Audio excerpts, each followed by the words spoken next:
ഇന്നിപ്പോൾ ഞാൻ കണ്ടൊരു വാർത്തയാണ് നെസ്ലയുടെ ബേബി ഫുഡിൽ കുട്ടികൾക്ക് കൊടുക്കേണ്ടതിലും അളവിൽ കൂടുതലുള്ള ഷുഗർ ആഡ് ചെയ്തു എന്നുള്ളൊരു വാർത്ത. ഇപ്പോൾ കണ്ടു കഴിഞ്ഞപ്പോൾ ഞാൻ ഓർത്ത് കുറച്ച് കാര്യങ്ങൾ. ഇപ്പോൾ ഞാൻ ഇന്ത്യയിലല്ല, വെളിയിലാണ്.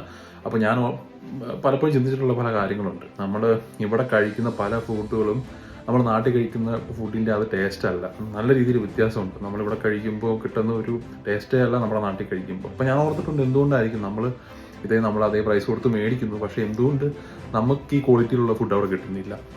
പല പ്രാവശ്യം നമ്മളിപ്പോൾ പെപ്സി കുടിച്ചാലും അല്ലെങ്കിൽ കോള കുടിച്ചാലും ഒക്കെ നല്ല വ്യത്യാസമുണ്ട്. നാട്ടിലെ ഫുഡിൻ്റെ ആ ഒരു പെപ്സിയുടെ കോളയുടെ ടേസ്റ്റ് അല്ല ഇവിടെ ഡിഫറെൻറ്റാണ്. ഇവരുടെയൊക്കെ ഒരു മെൻറ്റാലിറ്റി എന്ന് പറയുന്നത് നമ്മളൊക്കെ ഒരു മൂന്നാംകിട രാജ്യമാണ്. ഇവനൊക്കെ എന്ത് കൊടുത്താലും ഇവനൊക്കെ തിന്നോളൂ, ഇവൻ്റെയൊക്കെ പിള്ളേർ തിന്നോളൂ എന്നുള്ളൊരു മെൻറ്റാലിറ്റിയിലുള്ള പരിപാടിയാണ് ഇവരൊക്കെ ചെയ്യുന്നത്. നമ്മുടെ സർക്കാർ നല്ല രീതിയിൽ പ്രവർത്തിച്ചാൽ ഇതൊന്നും നമ്മൾ ഇത്തരത്തിലുള്ള ഭക്ഷണം നമുക്കും കഴിക്കേണ്ട, നമ്മുടെ കുട്ടികൾക്കും കൊടുക്കേണ്ടത്. പക്ഷെ നമ്മുടെ സർക്കാർ പ്രവർത്തിക്കുന്നില്ല.